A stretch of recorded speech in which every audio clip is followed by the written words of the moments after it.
to be in full and complete relationship with you.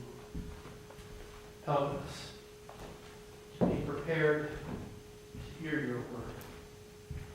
For this we pray. Amen. So for those of you who have not been with us for the last 3 weeks, we have been doing a sermon series on Job. We started out 3 weeks ago hearing all about how wonderful Job's life was. Job was a man of great wealth. He was a man with a wonderful family of children who were good and loving people.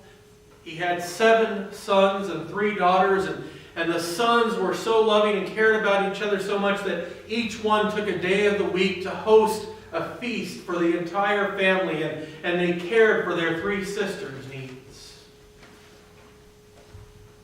He was a man of great faith, one in which God himself in our story says that there is none like him on earth. No one fears God as much or is as righteous as Job. Who could even come close? And that is when it all starts to fall apart. First, raiders from other countries come in and steal all of Job's livestock and kill all of his servants, cutting him off from his way of life, eliminating all of his vast wealth. Then, as soon as he finishes hearing about how they have taken his way of life, he gets another servant coming to him, telling him that all of your children were at your son's house for their normal meal for tonight, and this house collapsed. They all have perished.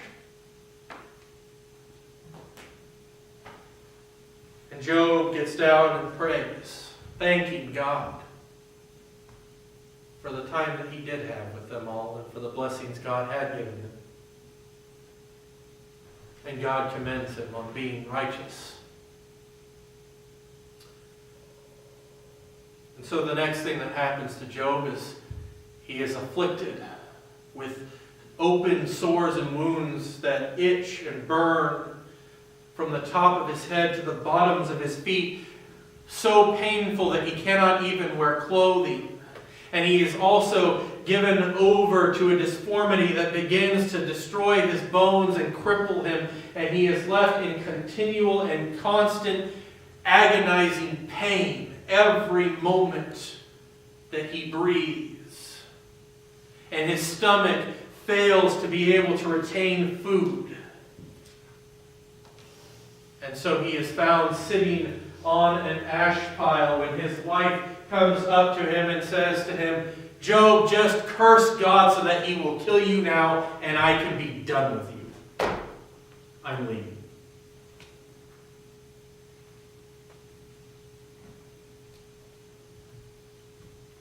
Broken, mourning, distraught, Job becomes depressed.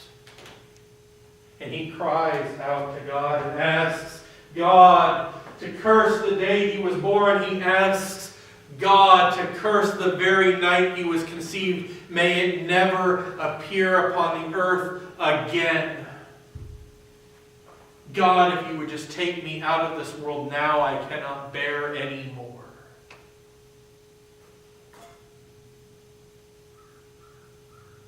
And then his friends show up. And I say, friends, loosely.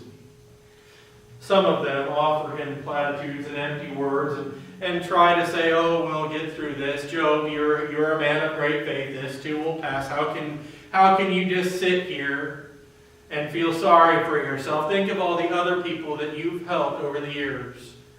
Why are you just being sorry for yourself? While others said, Job, there is no way that you could possibly be so righteous. God only punishes the evil and the wicked. Therefore, we must have been wrong about you. Clearly, you have sinned. It is your fault all of these things happened. If only you hadn't done that. whatever that is. We talked about how that voice, while in Job's story may come from a friend, is often a voice that nowadays may come from within. We talked about how we have to quiet those voices. The voices of those who say things well-meaning but unhelpful, and also the voices within that cause us to think about the what-ifs. What if I hadn't done this? What if I had done this? Would this be happening now? The voices of blame that drag us further down. Today, we heard about Job kind of taking the next step in his struggles. He is transitioning from depression into anger.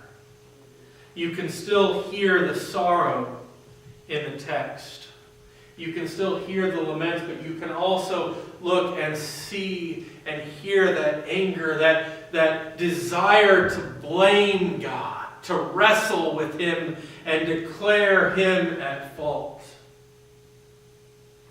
You see, Job is in that place where he just wants to beat on God's chest and say, it's not fair. I can't take up complaint against you. You who have all the power in the universe and the world. Why are you doing this to me?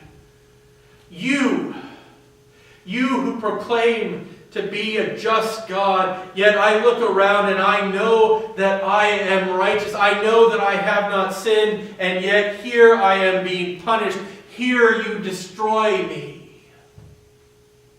Finish it, God. Why do I need to sit and wait and struggle anymore? God, you have all the power, and there is nothing I can do against you to right myself in this. You who give wisdom to the elderly and then take it away with your dementia. You who give power to the nations and then bring them down. You who give strength to the person and then make them frail. God,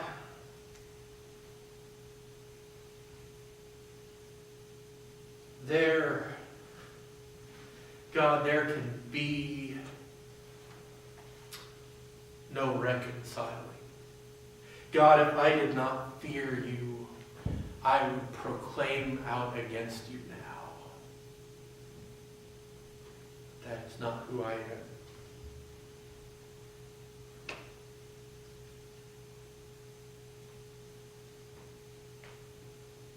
I think Job has gotten to that place a lot of us get to sometimes when everything's going wrong. That place where we're looking for someone to blame. Somebody must be at fault for everything going wrong. And Job knows that God is a God of all power and knowledge. So how could it be anybody but God who is doing all of these things to him?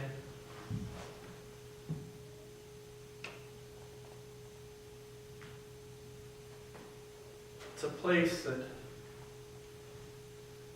probably are all too familiar with.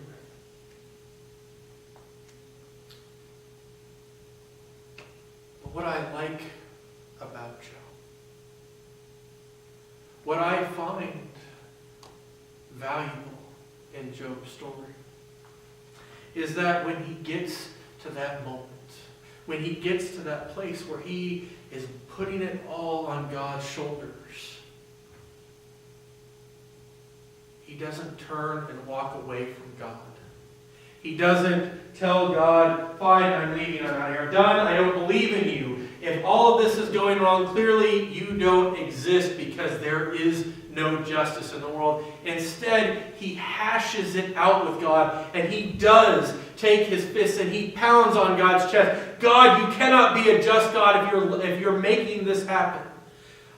And he lets it all out before God. And what that does is open the door for God to respond. Next week, we look at God's response to Job. Because when Job spends the next 20 chapters along with his friends continuing to struggle with this and to fight and to declare his own righteousness and the injustice of all of this, God comes. And Job hears his voice, first and foremost.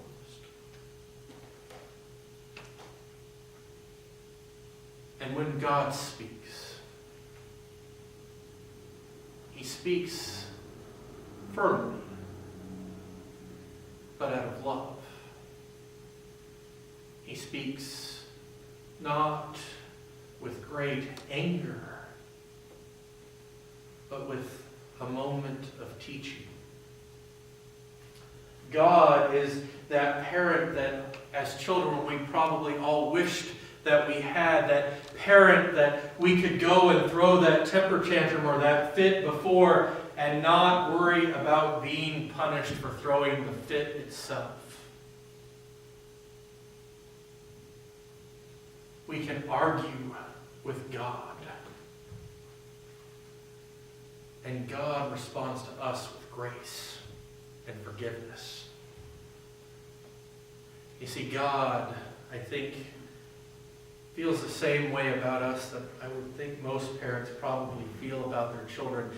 That if we were upset or if our children were upset with us, we would rather them yell and argue and scream and throw a temper tantrum with us than to run away from home and us never see them again. God would rather us come and pound on his chest and declare that it's not fair than for us to turn our backs and never allow him a chance to even make it right in our lives. God is able to teach through the opening that Job creates in his anger. And he is able to restore to Job in the long run all that Job has lost. Because God is a just and loving God. A God who loves us so much and so unconditionally. There is nothing that we can do to escape from his love. The only thing that keeps us from ever experiencing it is when we turn our own backs to it. And yet it is still there, waiting for us to just turn around.